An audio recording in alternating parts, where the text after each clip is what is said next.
Olá, estudantes do segundo ano, segunda série do ensino médio. Recapitulando aqui um pouco que eu pedi para vocês dar uma analisada aí do processo de globalização. E vocês estiveram lendo o início desse capítulo 3. Eu vou só reforçar um pouco aqui e dar aí continuidade logo na sequência. Esse capítulo 3, que é globalização em redes da economia mundial, vocês vão observar principalmente o mundo nesse processo de globalização. Primeiramente, talvez vocês já viram o que é globalização, o que é isso, né? E essa globalização, ela diz origem a um sistema capitalista que integrou diferentes partes do globo. O advento das grandes navegações é um dos grandes processos de início desse processo de globalização. Foram as grandes navegações desenvolvidas principalmente pelos espanhóis e pelos portugueses lá no ano de 1500. Isso aí já dava início ao processo de globalização. E, de certa forma, o período do capitalismo comercial, ele possibilitou uma estrutura de relações diferentes em diferentes continentes. Esse processo de globalização, ele não é único, ele tem as suas diferenças. Nós vivemos em um processo de globalização e talvez nós questionamos, o que é essa globalização? Todas as pessoas têm acesso ao processo de globalização? Nós sabemos que não, né? Se todos tivessem acesso a esse processo de globalização, todos teriam acesso à internet de ótima qualidade, todos teriam acesso a canais de televisão de ótima qualidade, todos teriam acesso à tecnologia, né? E nós sabemos que não é bem assim. Enquanto que tem pessoas de países dos Estados Unidos, Japão, Alemanha, que têm acesso à tecnologia de ponta, lá também tem acesso a pessoas que não têm acesso a essa tecnologia. Não significa dizer que uma pessoa que mora em um país rico, ela é rica. Por exemplo, no Brasil. O Brasil é um país em desenvolvimento, ou seja, um país que está passando por um processo de desenvolvimento ainda. Mas aí, digamos, é um país periférico, país pobre. Mas não significa dizer que as pessoas do Brasil são todas pobres, né? Tem algumas pessoas que têm acesso a esses meios de comunicação, têm acesso a essas tecnologias, mas tem outras que não. No continente africano. Existe grande quantidade de miséria. Grande quantidade de pessoas morrem por dia ainda devido ao problema da fome, né? Da subnutrição. Mas não é todos que vivem em situação de miséria naquele continente, né? São 44 países da África e tem alguns países que têm um processo de desenvolvimento muito bom, mas no entanto tem outros também que têm uma situação de miséria extrema. Então esse processo de globalização nós podemos dizer logo que ele é injusto, viu? Quando se fala em globalização, nós lembramos de um geógrafo brasileiro, Milton Santos. Ele faz umas críticas muito grandes à questão da globalização. Milton Santos é um dos maiores escritores da geografia aí, que faz várias críticas a esse processo de globalização, viu? Tem vários livros, Por uma Outra Globalização, uma crítica ao processo de globalização, viu? E aí, ao longo da história, as relações entre diversos pontos do planeta, eles ampliam cada vez mais, graças ao desenvolvimento dos meios de transporte e do sistema de comunicação. Então, o sistema de comunicação, nós logo lembramos a questão da internet, mas o sistema de transporte também, ele é conectado ao sistema de globalização. Os produtos do posterior à Segunda Guerra Mundial, que a Segunda Guerra Mundial, 1939 e 1945, né, caracterizou-se pela expansão das multinacionais.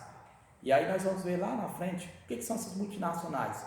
Nós sabemos que são empresas grandes, empresas potentes, empresas que têm uma sede em um país desenvolvido e têm as filiais em outros países em desenvolvimento, como por exemplo o quê? A Coca-Cola, a Mitsubishi, todas essas montadoras de carros, de automóveis, motocicletas, Honda. E aí tem também vários grupos de bebidas que tem a sua sede em um país rico e as filiais em outros países em desenvolvimento. E esse processo aí, ele cada vez mais alavancou, ou seja, desenvolveu no período posterior à Segunda Guerra Mundial, depois da Segunda Guerra Mundial. Após quando? 1945, que foi o término da Segunda Guerra Mundial. Então, estudantes, essa revolução técnico-científica, ela foi acontecendo logo. A globalização é um fenômeno típico de classificação de transformações das tecnologias, passou a se expandir de um processo muito perverso, muito rápido, principalmente nas regiões do globo, nas regiões mais desenvolvidas do globo, a partir da década de 1970. Então, há 50 anos atrás. Essas transformações são caracterizadas pela automação, pela disseminação do uso da informática, né? Mais uma vez, a informática ela deve ser lembrada desse processo de globalização. Os meios de comunicação associados tanto à atividade produtiva, industrial, agropecuária, entre outras atividades econômicas. E aí tem a atividade financeira, a atividade comercial, a questão do lazer, do entretenimento.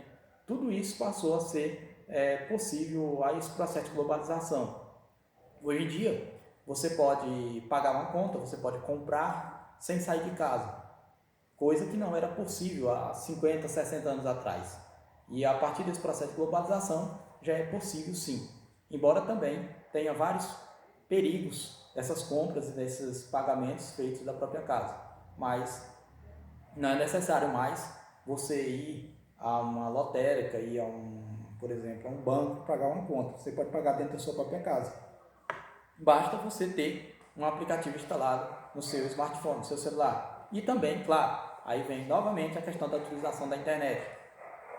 E essa nova fase de desenvolvimento tecnológico passou a ser classificada como a terceira revolução industrial, ou revolução técnica, científica e informacional, que isso principalmente iniciou nos países desenvolvidos e depois foi chegando aos países em desenvolvimento.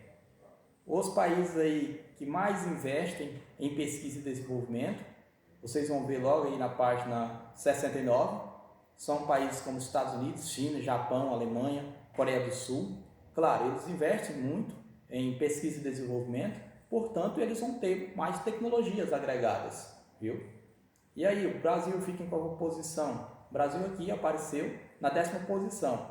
Esses são dados aí, uma tabela com dados lá de 2014 ainda, viu? E lá para cá tem acontecido algumas modificações, sim, viu? E quando nós vamos todo esse processo aí, tem as redes geográficas. Essas redes geográficas são principalmente países que estão conectados. As redes interligam as estruturas, relações de diversos pontos do território mundial. Neles são possíveis em nível local, regional, nacional e também níveis global, para a questão de comunicação, para a questão de transportes e assim por diante. Nós lembramos logo que a conexão aqui do Brasil, a principal conexão com o resto do mundo, no que se diz respeito à questão de transporte, principalmente transporte aéreo, a gente vai colocar a cidade de São Paulo, né?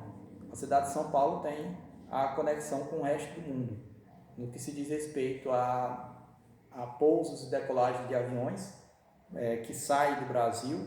A maior parte que chegam vem para São Paulo, Rio de Janeiro, alguns Brasília. Mas no caso Teresina, capital do estado do Piauí, fica muito atrás nessa situação. Não tem nenhum voo que sai direto para o exterior aqui de Teresina. Sai sim das outras capitais, Salvador, Fortaleza, que é no estado do Ceará, Salvador, Bahia, Natal, no Rio Grande do Norte, Brasília, e principalmente os voos direcionados a outros países do mundo. Essa questão de conexão aérea se faz mesmo em São Paulo, a maior parte delas.